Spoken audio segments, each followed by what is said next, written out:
YS Jagan నేడు నంద్యాల జిల్లాకు వెళ్లనున్నారు. ఇటీవల శ్రీశైలం నియోజకవర్గంలో దారుణ హత్య గురైన వైఎస్ఆర్సీపీ నేత సుబ్బారాయుడు కుటుంబాన్ని పరామర్శించుంటారు.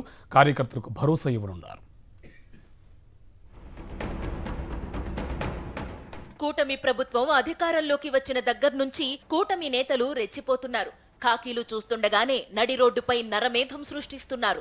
ఈ అరాచక పాలనపై సమర శంఖం పూరించిన వైఎస్ఆర్సీపీ అధ్యక్షుడు వైఎస్ జగన్ నేతలకు కార్యకర్తలకు అండగా నిలబడుతున్నారు.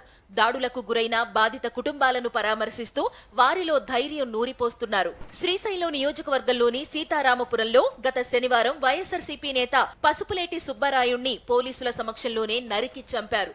సుబ్బరాయుణ్ణి టీడీపీ గూండాలు ఇంట్లో నుంచి బయటకు లాక్కొచ్చి అత్యంత కిరాతకంగా నరికి చంపారు. అంతేకాదు అడ్డుకుంటే పోలీసులను కూడా లేపేస్తామని హెచ్చరించారు. ఈ ఘటన రాష్ట్ర వ్యాప్తంగా తీవ్ర సంచలనం రేపింది.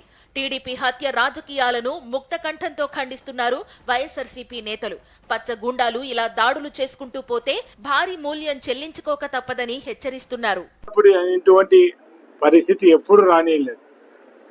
మామూలుగా రాజకీయాలలో ఓడిపోయిన వాళ్ళు ఏమన్నా లిగాడు పెట్టుకొని నాకెందుకు ఓటేయలేదని ఏదన్నా గలాటలు చూశాను తప్ప, గెలిచిన వాళ్ళు మాత్రం గలాటలు పెట్టుకోవడం మొట్టమొదటిసారి. మొత్తం అంటే నేను 85 నుంచి రాజకీయాలలో ఉన్నాను కాబట్టి ఇటువంటి రాజకీయం మొట్టమొదటిసారిగా చూడండి. అంటే ప్రతిపక్షాన్ని నోరు నొక్కి నా భయభ్రాంతులకు గురి చేసి ఈ ఆందోళన జరగకుండా ఉండాలనే ఆలోచనతో ఎన్ని చేస్తా ఉన్నారు. ఇది మంచి పద్ధతి కాదు.